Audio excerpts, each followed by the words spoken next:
welcome to another live edition of Blacklisted Radio. It's good to be back. It's the 8th day of May 2016. I'm your host, Doug Owen. I'm the senior editor of blacklistednews.com. You can find my commentary, thoughts, news articles I find interesting there.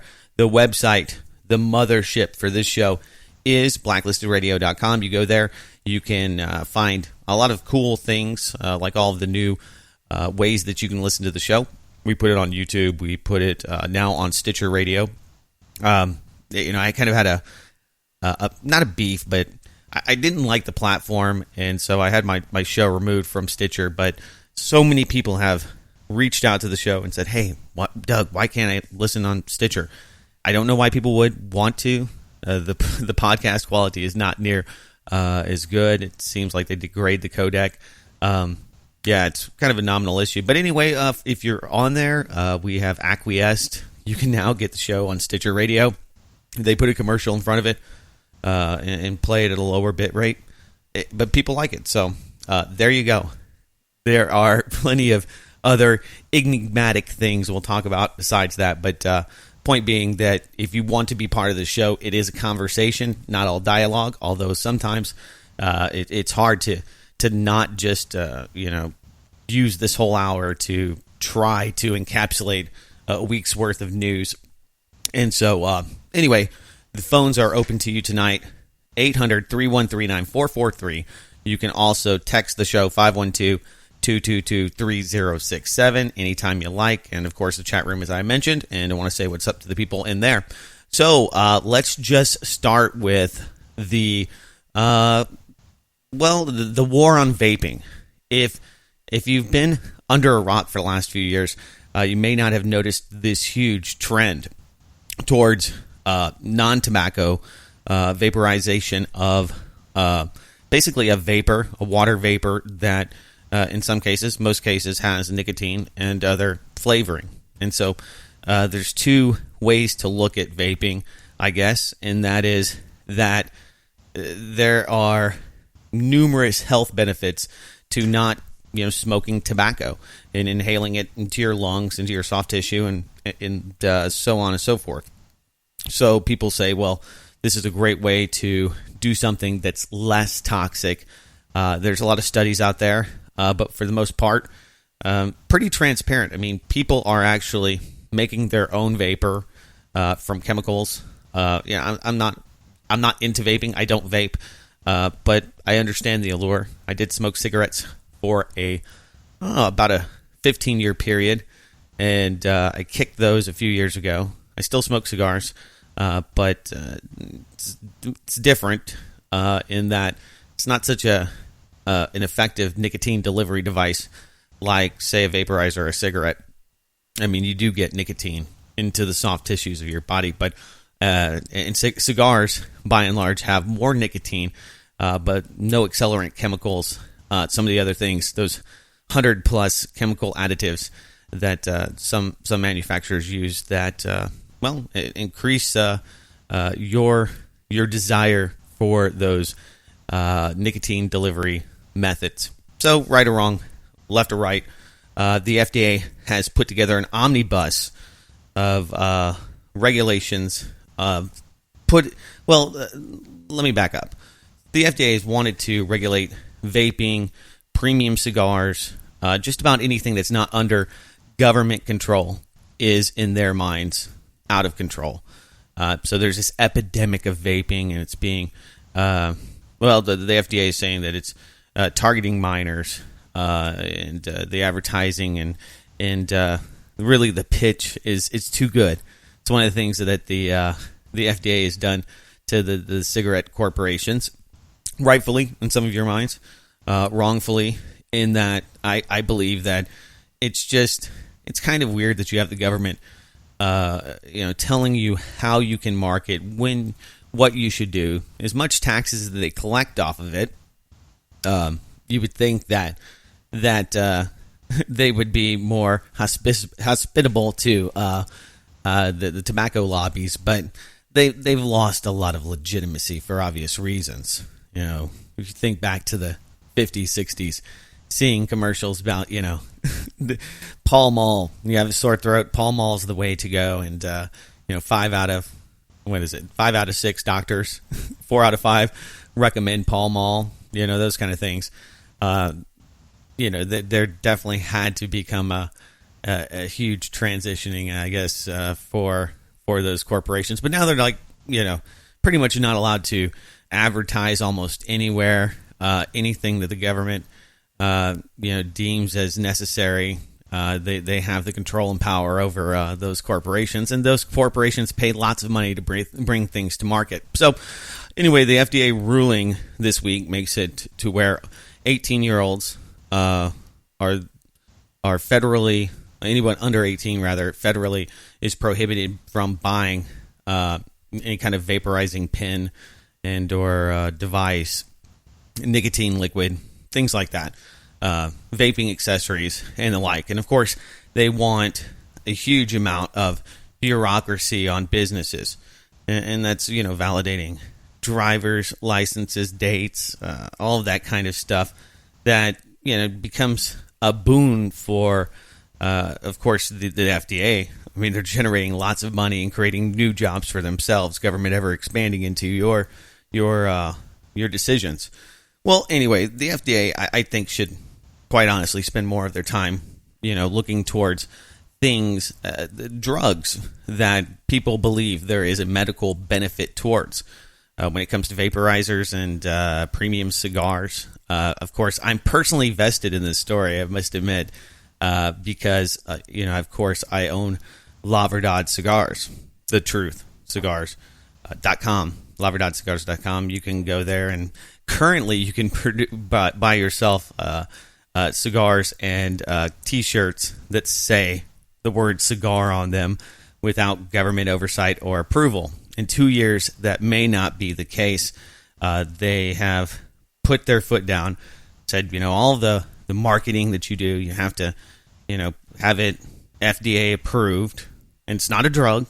It has no, there's no claim by a tobacco company that they're helping you or that a cigar is going to cure your cancer or whatever it is that may ail you, which, is why I think that it's pretty ridiculous that the FDA has this authority, but just another huge organization that is always looking for ways to expand its budget, its presence, and into markets, quite honestly. So whether or not I know a lot of people listen to the show, they're like, oh, well, this is good. I'm anti-tobacco. This is what we need. We need more bureaucracy, and ultimately, this is going to put my business completely out of business because the application process alone can cost upwards of $100,000, maybe towards $1 million per cigar. So those beautiful Serafinas Habanos that you can buy there today, I was able to get to you via, it was a long process from the Dominican to the U.S., from my humidor to yours. But we didn't have to pay $100,000 to get some kind of oversight and approval. And of course, that is a huge barrier to entry into the market. One of the things that the U.S. government is good at doing, creating new barriers and making it harder for people in this country to do business. Basically, kind of, it's almost, a sign of the times. We had here in Austin, where I live, just north of, a referendum, or here in the U.S. we call it a ballot initiative, and they had two propositions for extensive regulation changes to the agreement between Austin, Texas, the city, and Uber and Lyft ride-sharing services. If you have your head on a rock, you might not know about Uber, but for those that you can look it up. But anyway, the long short of it is, for most of you, that Uber has a background check program. Been pretty successful. I mean, if you think about the amount of Uber drivers and the amount of people that are being accosted and killed by Uber drivers, by and large, I mean, those numbers don't exist. How many people are being raped or ripped off by people that Uber hires? I mean, there are some stories, but you're talking about throughout the U.S. and globally, where there is one instance, and I think that, fairly, if you look at any institution that or business that has hundreds, if not thousands, of employees, I mean, you're going to get people, even at the upper echelons of power, that are corrupt, that do have bad intentions. And usually if they have really sinister intentions, like, kidnapping their clients, those things come forward pretty quickly in this, advanced society that we live in today. Well, anyway, the writing on this prop was, I mean, it's so disingenuous.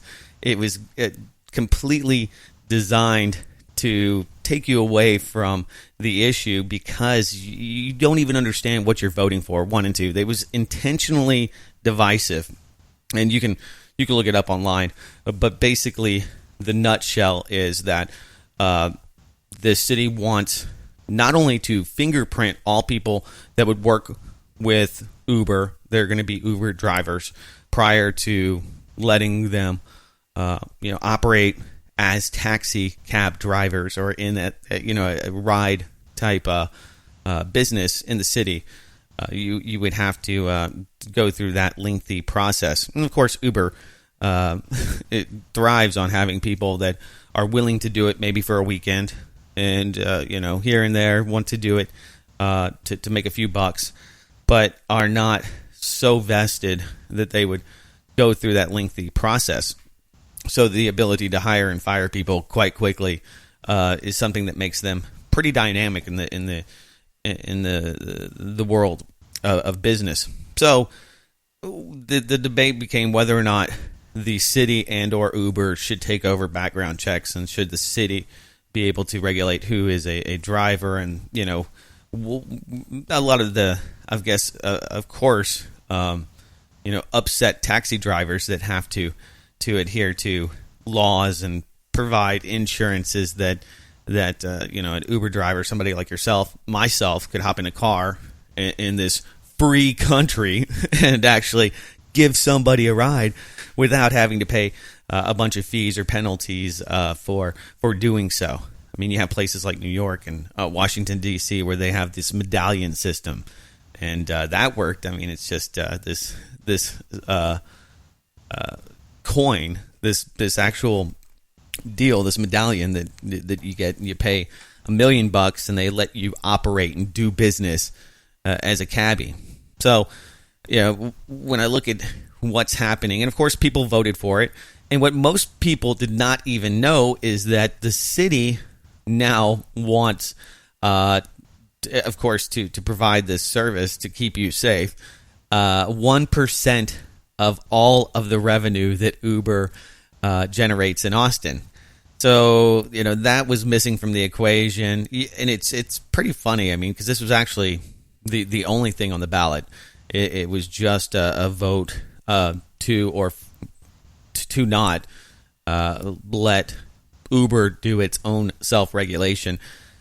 So Monday, there may not be any Lyft, there may not be any Uber. They both plan on pausing business in Austin, Texas. They did a lot of money. I think it was over $27 million in just the first year. And of course, the people at Uber, not excited about this because it cuts into their bottom line, and giving 1% over to the government to keep you safe once again. So there are some parallels. Both of these personally affect me. In the same time, it's more oversight, more government intervention into our daily lives. I think that I've come kind of to the middle of the road when it comes to the necessity of government, a nation of laws, why I think this country is so much better than what we compare ourselves to out there across the world. I've traveled the world, and I can tell you that most of the places I visited were nice to visit, but there's nowhere else that I would like to permanently live. It's nice to go to Costa Rica, but if you need a heart transplant, I wouldn't be doing it there. Nothing against their Costa Rican friends, just in South America, you can retire quite well, but are you going to get the same kind of premier health care that you can get here? And I say that only half kidding because you can get some pretty premier healthcare here, but, at what cost? At what cost? And for the prices that you pay now, thanks to Obamacare. And I'm not going to go off on Obamacare rant. I could. It's something that I find to be like the cornerstone of evil. Once you've accepted the government makes you pay for your own health, whether you want to or not, regulating premium cigars, making you pay millions of dollars to bring something to the market doesn't shock me. I'm not shocked that the government put me out of business. Quite on the contrary. I was actually surprised that I was allowed to operate at all, considering something as insidious as naturally grown, almost organically produced products by hand to a consumer that actually enjoys it, without having to go through all sorts of hoops I just figured that it would be impossible when I started on that venture. So not surprised. And that's where you have to kind of adapt and overcome. There's a lot of people that are going to lose their jobs. There's hundreds of thousands of people in South America, the Dominican Republic, Nicaragua primarily, that will be looking for work because of this. And, the social justice warriors and all are, clapping for it.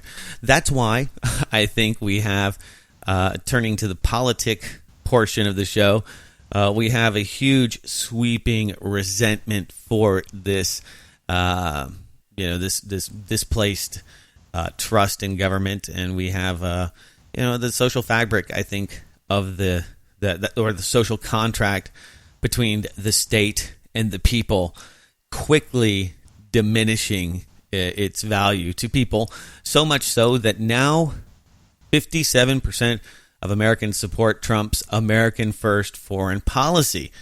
This is something that's interesting to me in that back during the 2008 Ron Paul campaign, one of the easy buzzwords that's used, it's has a negative connotation associated with it.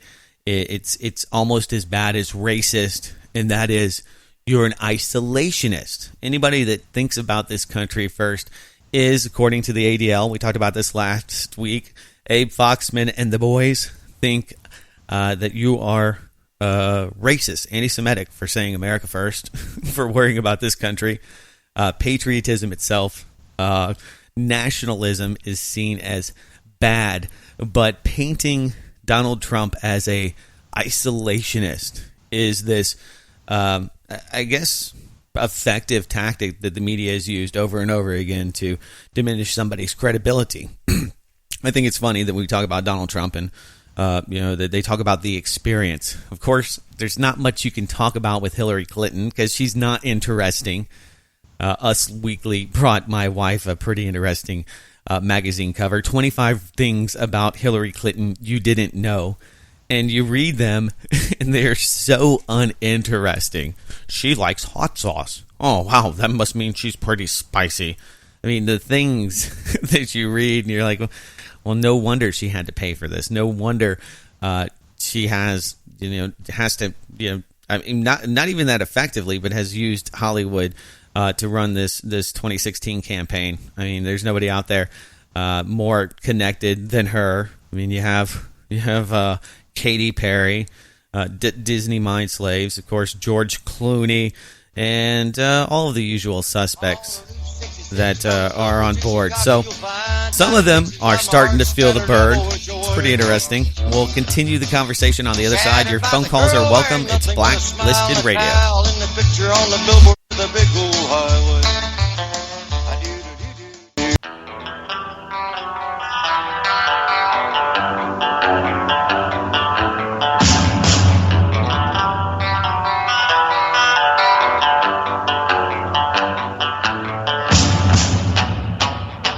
Welcome back. It's Blacklisted Radio. Good to be with you. 800-313-9443 is the number if you'd like to join us. Talking a little politics. Talking a little Donald Trump. He's the last man standing. We had Dennis, what's his name? John Kasich. He's out. He's kind of a non-issue guy to me. If you can't win, if you're just there to be a spoiler, I don't know. I mean, that's got to be kind of odd just to go out there and spend a bunch of money to, put your face on TV to try to stop Trump in his tracks. Anyway, still some people holding out, hoping that there's some kind of contested convention and they can get somebody like a loser, like a Mitt Romney or maybe a McCain or whoever it may be that the Republicans have. It seems it would be easy to find somebody that's better than Hillary. Actually, another poll, Pew Research, found that 46% of people that are voting for Donald Trump are voting for Donald Trump not because they care about what Donald Trump says or even like Donald Trump. They just hate Hillary. They don't want to vote for Hillary. It's an easy campaign slogan. Bernie should embrace that, maybe. Anybody but Hillary 2016 or Hillary for Prison 2016. That's a popular one as well right now. But, so there's that. We've been talking about these polls. When I look at, what is being said about Trump and the people that hate Trump, like the Bushes, like Bill Kristol, the neoconservatives, they cannot stand Donald Trump. They cannot stand this idea of a quote-unquote protectionist, isolationist president and all of the things that he could undo. Because, of course, they're running the war on everything so damn well. And to have any kind of veering from the Bush legacy. The Bushes themselves don't like Donald Trump. They are Clintonites, and if you listen to the show or if you paid any attention, that shouldn't shock you that the Bushes would unite around Hillary, who is basically a Bush. She is, she's a favored son, or at least her husband is to the Bush family. Anyway, there you go. I mean, I don't have a whole lot more to say about Donald Trump other than he is the anti-globalist, whether or not he's any different. I mean, he's still got the same K Street executives and other, types of people that you see throughout the Republican Party, other party operatives that he's wheeling and dealing with. So when it comes to that kind of stuff, the support for Israel, his dealings internationally, probably wouldn't be too much different. But the one thing about Donald Trump is, you don't know. You really don't know what his platform is because, and most of the people that support him don't know or care about what he says because everybody's made this conclusion that it's just populist rhetoric. So the people that don't like it but do like him dismiss everything he says, and the people that hate him pretty much misinterpret everything that he says. So there you go. There is some other Bush news. We turn to a pretty interesting leak, or not really a leak, but 1,000 pages of letters and memos from George Bush's White House. Skull and Bones files may be due out. There was a FOIA request from the National Archives, which actually stores records at the Bush Library. The records were requested under a FOIA act. Nobody knows who actually filed the FOIA, but one of them thinks that it's, at least Politico here, this article, thinks that it's Robert Galen Ross Sr., author of several books alleging broad-based conspiracies by the elites in America and around the globe. One of Cross's works, Who's Who of the Elite, is frequently updated directory identifying purported members of groups that often are at the heart of various conspiracy theories, including, these groups, the Bilderbergs, the Council on Foreign Relations, the Trilateral Commission, and Skull and Bones. So, the secret societies that Newt Gingrich was talking about, the initiated, the illuminated, and then you and I out there, the profane, the general masses. So, don't know if anything's going to be, explosive. Things that sound grandiose usually aren't. So, but we may see something about Skull and Bones. Maybe we'll find out some more dirty little secrets about the Bush crime family. We'll be back on the other side. Don't go anywhere. It's Blacklisted Radio.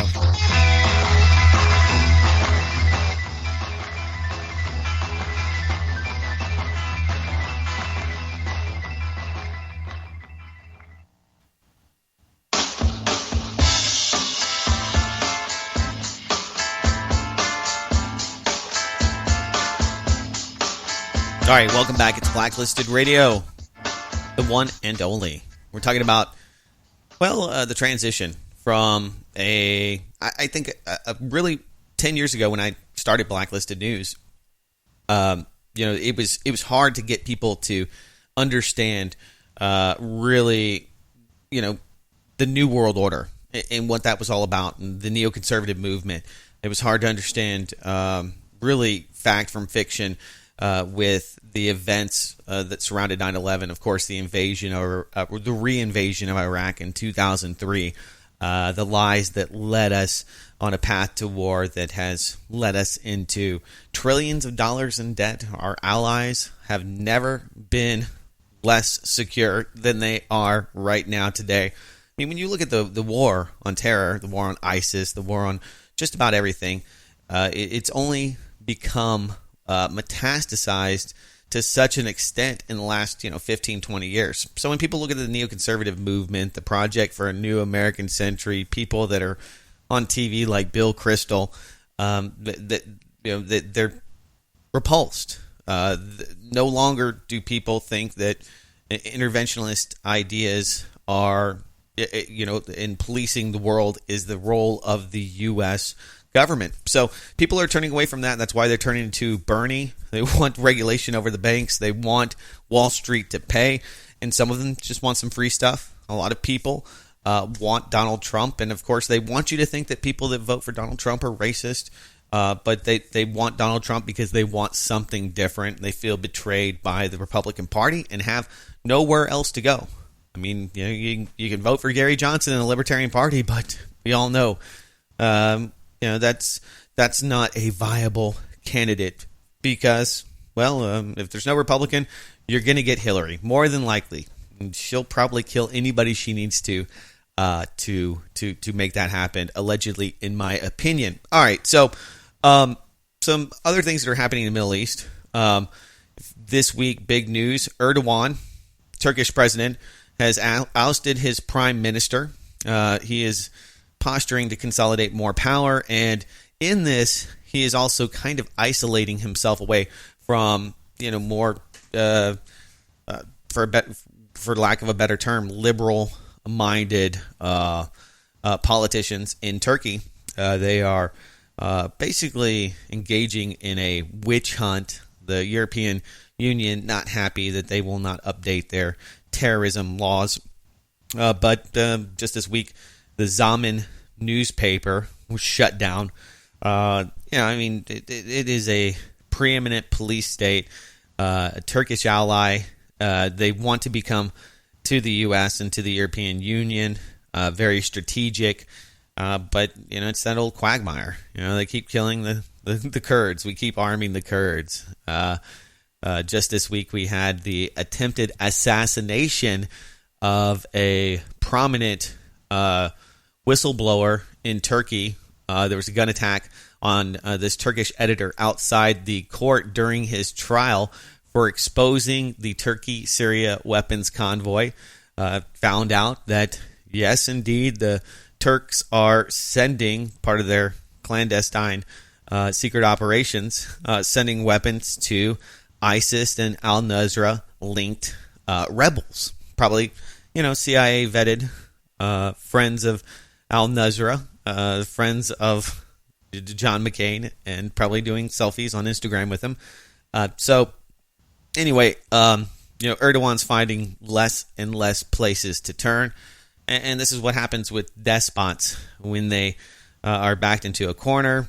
They only can rule with absolute power, and that's what he's trying to do with the help of the U.S. I think that is the biggest X factor in what's happening in the Middle East today, other than the ongoing secret war in Yemen being conducted with U.S. weaponry by the Saudi Arabians with U.S. intelligence. Might as well say it's a U.S.-led coalition war in Yemen. One of the many things is absent of the political debates happening today. Also, interestingly enough, Saudi Arabia has dismissed its very powerful oil minister, Ali Nami, Naimi, I think is how you say his name. He was fired by royal decree. That's what happens in the kingdom. Sometimes the king, it's kind of funny because I read my son stories that have kings and queens, and I think of it just being so outdated, kind of an antiquated system, but they're still living in it. Basically firing him. They did this, of course, late Friday or into Saturday morning, so not to ripple the oil prices too much, but it should be interesting tomorrow looking at the markets considering this.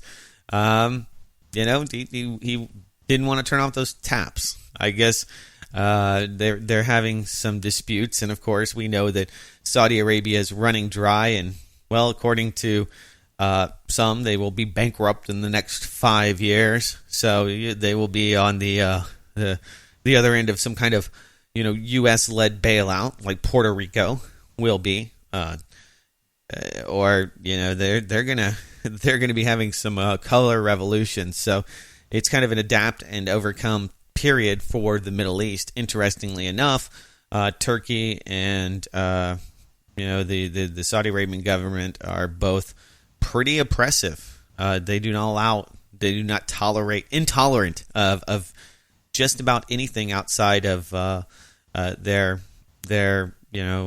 religious, I would say, almost radical ideas of what it is to be a human, the absolute lack of civil rights or just any kind of recognition of people not being subjects and actually being humans by the state. So, there's that dynamic, but those things are quickly changing, and the people in these countries, whether they're led by George Soros and a lot of other non-governmental organizations and other groups that receive money from USAID or other corporate sponsors of color revolutions, regardless, people are becoming more westernized in that they want civil rights, they want human rights, and the transition is going to be painful, but it is imminent. Any of these things that they do are just stopgap measures to slow this process down, and it's going to be bloody. Regimes, despots, they don't go away easily. The question is whether or not the U.S. has any role in bringing about revolutions. And quite honestly, even if you are pro neocon, you're listening to the show thinking, "Oh, you're just such a simple-minded little man, Doug." Even if you think that interventionism is the way to go, you'd have to look at the fruits of the last 15 years and really lie to yourself to believe that was, this has been productive and that the U.S. has gained strength out of these, little skirmishes and encounters and, bringing the world closer to World War III and further isolating the U.S. With the Russian X factor in all of this is that you do have Vladimir Putin, who is somewhat of a nationalist. When you think about him, I hate to make the comparisons to Donald Trump, but many of those same protectionist philosophies are key reasons why they are popular. Vladimir Putin's popularity, according to, I don't know how much I buy into the numbers, but apparently his popularity has never been higher, and it's not because they have a thriving economy. Quite the opposite. They just have a lot of nationalism, and it's pretty convenient. You can blame Vladimir Putin does blame most of their economic woes on the U.S. or West in that, and so part of neoconservatism, part of the New World Order agenda has been to integrate Russia into this system. So I think that there's this maybe a misconception that the New World Order hasn't tried to assimilate, that they've that they're trying to destroy Russia.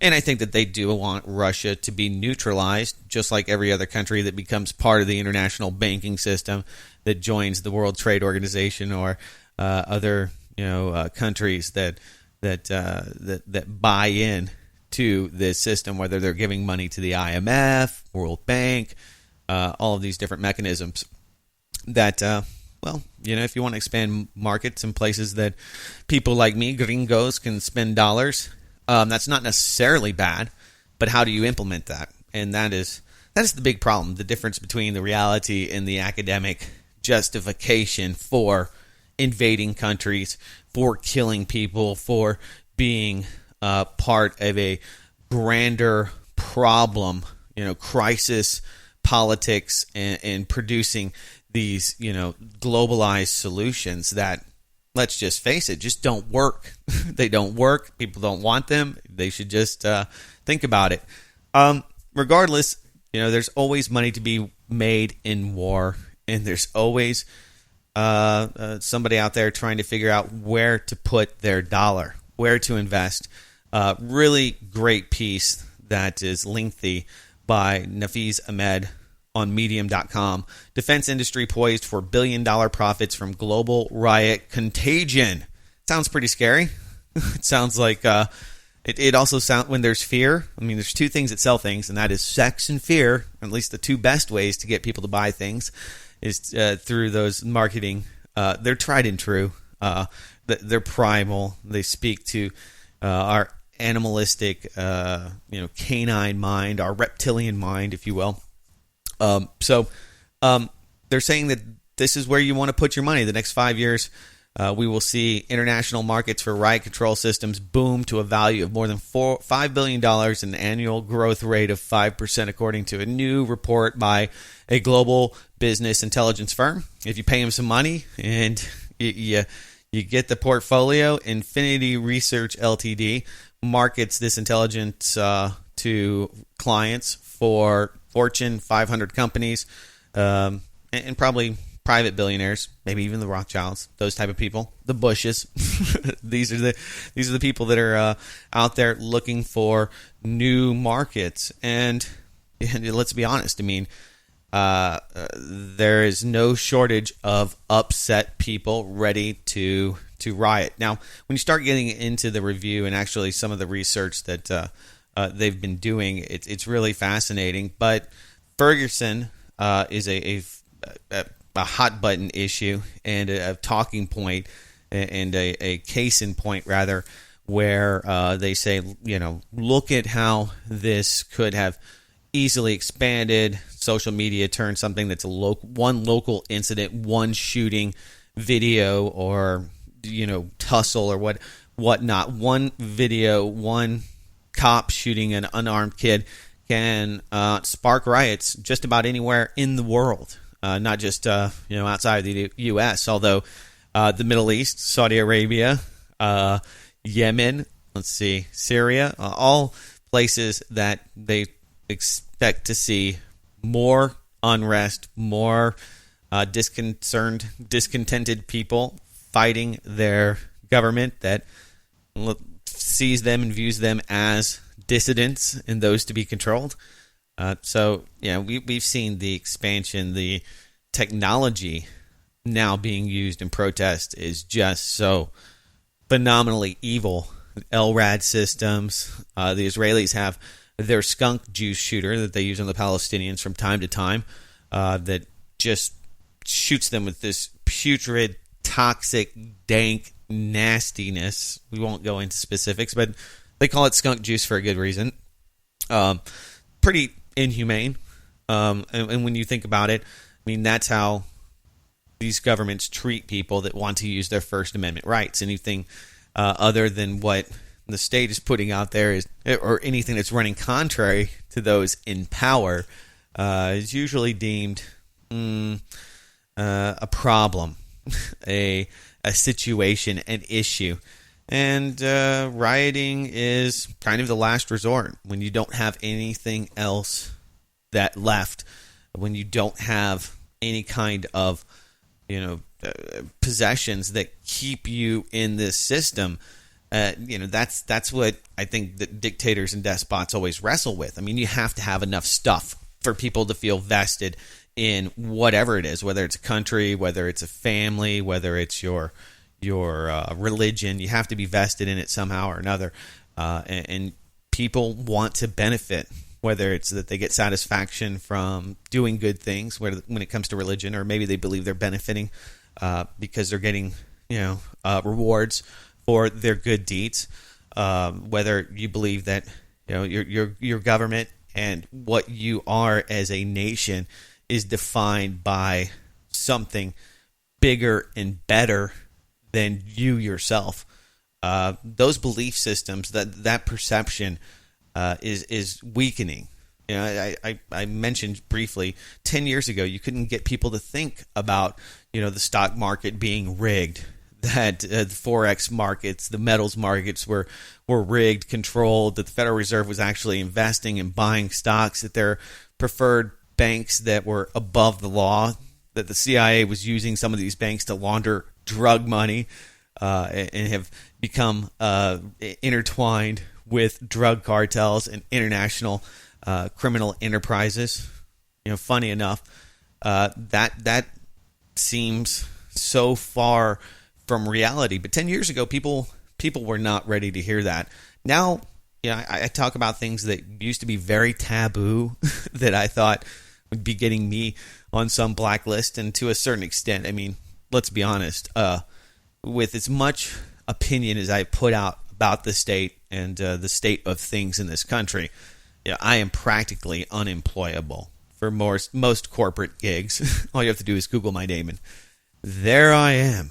And at least I went into that fully knowing that that you're going to have to sacrifice certain things in your life, certain opportunities to use your right to free speech. Those kind of things are changing as far as the amount of respect and credibility people give media in general. It's an F big time. It is a huge failure.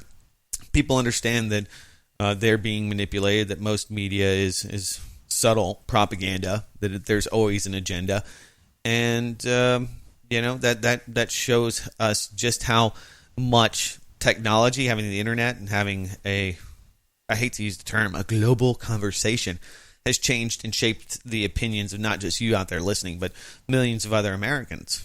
I mean, things that were unfathomable to the political establishment, like Donald Trump, unfathomable that he would be the president of the United States, that he would be the Republican nominee. Doesn't seem so crazy now. So, anyway, we will continue. Final segment on the other side. Don't go anywhere. We'll wrap it up with more Blacklisted news.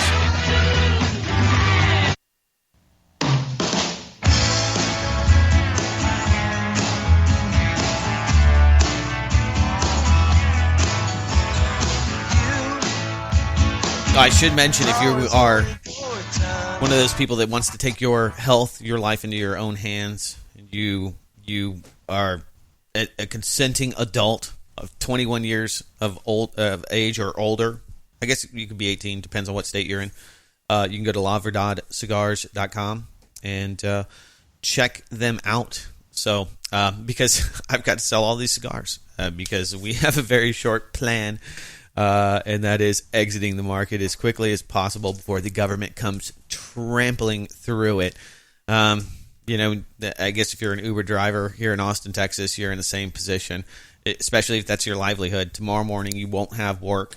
Just one day, you find out that the government has decided that what you're doing is no longer acceptable. Maybe you're selling, gun parts. They're coming for you. Hillary's coming for you and your guns and your anything. Your knives, your scissors, your tobacco. The only thing that they're changing their perspective on is maybe marijuana, and it's just because they want your money. All right, so we talked about the Middle East and the transition. I talk about that often because, it's going to be bloody, and there are bankers and people on Wall Street, executives and Fortune 500 companies that are excited about the potential, the profits, and so there will be no love lost there. U.S. defense giants expect $50 billion worth of aircraft sales to Israel and Arab states, usually despots, people that are killing, not necessarily bad guys or terrorists, just other people that are critical of government. It happens. Rabble-rousers. Every week I hear about somebody else being targeted in the U.S. drone strikes, and they may have been coordinating things. They may have been doing some stuff, and, there's some chatter, and they put out some tweets, so we had to blow them up. The criteria for our assassination program is so low. Apparently, you can pretty much kill anybody you want. The fact that Obama, the president of the United States, has taken on that, that's something I think would be a great question to the presidential candidates. What do you plan on doing with the assassination list? Are you going to still head that up like Barack Obama has? The Nobel Peace Prize winner, choosing which women and children die, which people are no longer valuable to the intelligence groups that they are being infiltrated by. Yeah. Well, anyway, it would be I would love to hear the answer, but that's not the kind of stuff you're going to hear about. You're going to hear about Donald Trump's mom. Oh, by the way, all of you blacklisted mothers out there, thank you for doing what you did, and happy Mother's Day to all of you out there. If you haven't heard, we talked about the assassination of the attempt on the Turkish journalist that was exposing the Turkey ISIS connection. Venezuelan opposition leader was assassinated days after 1.8 million people signed a petition to oust Maduro. This is what happens when you elect a socialist and when you go down that road. They nationalized all of the big evil oil corporations, oil wells, and of course it was all going to be for the people. You hear that a lot. Cubans heard that. It's always for the people. We have to nationalize, take over.